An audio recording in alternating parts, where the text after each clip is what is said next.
Good afternoon, class. I'm here to discuss the chapters 9 and 10.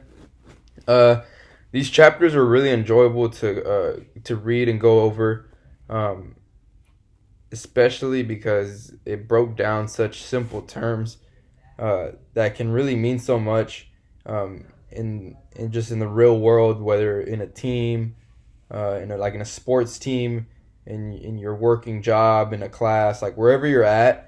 I think leadership and communication both uh, are extremely important, and in many cases can go hand in hand.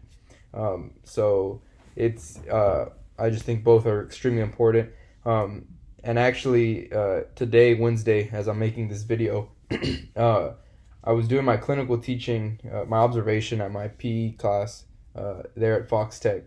And I had an activity in the PE class that I had the students do, and this was kind of like a relay race, but it was kind of like a chain reaction. So the students kind of had to pass an object along, but as they were moving, and then I would increase the objects. I would give different objects, and so often I would stop the groups and talk to them about leadership.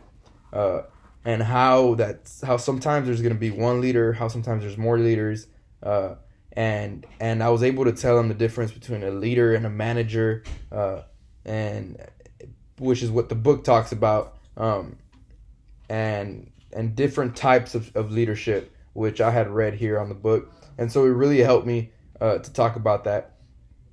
In this drill, another thing that I asked them, and they actually came up with this answer. I asked them, what is important for you all to do to become more successful at this task?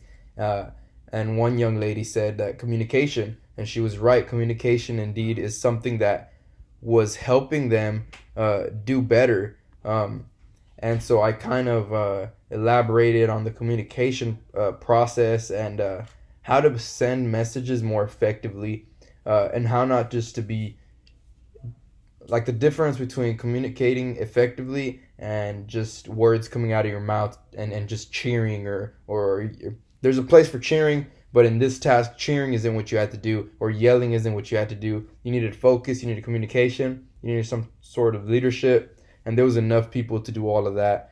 So I told them, about effective communication, which the book talks about, and how to direct people in the right way.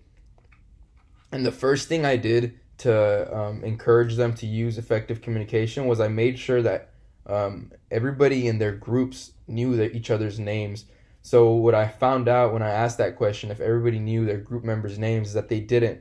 And so they've been in this PE class for about a couple months, but it's high school, and so they all have their groups. They don't know each other. So when I mix up the groups and I put them in groups, I see that they don't even know each other's names.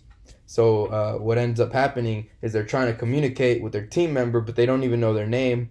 So when they're trying to communicate, everyone's turning on their group because they don't know who.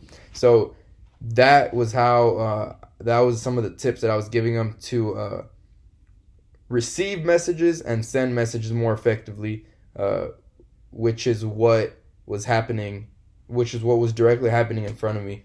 I was also talking about constructive criticism. I personally was giving them constructive criticism and telling them things that I thought could be better in trying to be successful in those relay races. So I think these chapters have already directly helped me and made me better